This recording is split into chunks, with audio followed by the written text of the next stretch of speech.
Ako na lang inaasahan ng mga tao dito.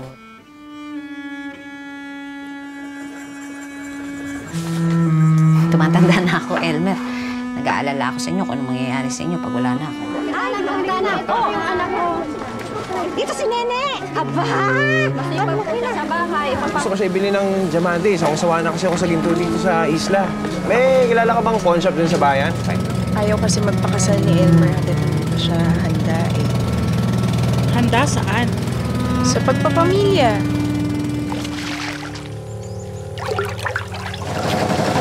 Gusto mo yan? Tigil nyo yan. Wala kayong permit dito. Sinisira nyo ang kalikasan dito. Hanggat wala kayong napapakitang permit, arestado kayong lahat.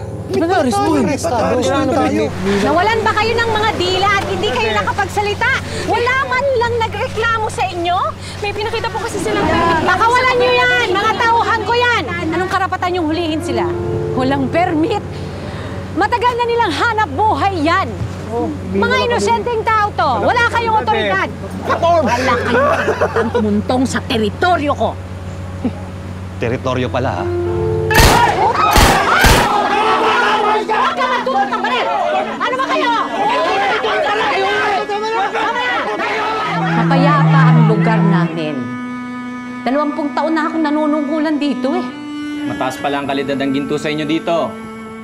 Naka-anim na akong termino. Ngayon lang nagkaroon ng ganitong trahedya dito. Kawawa ang mga tao. Pinakailaman nyo. Hanap buhay, inagawan nyo. Anong ginawa nyo sa lugar namin? Hindi nyo pinatahimik ang lugar namin.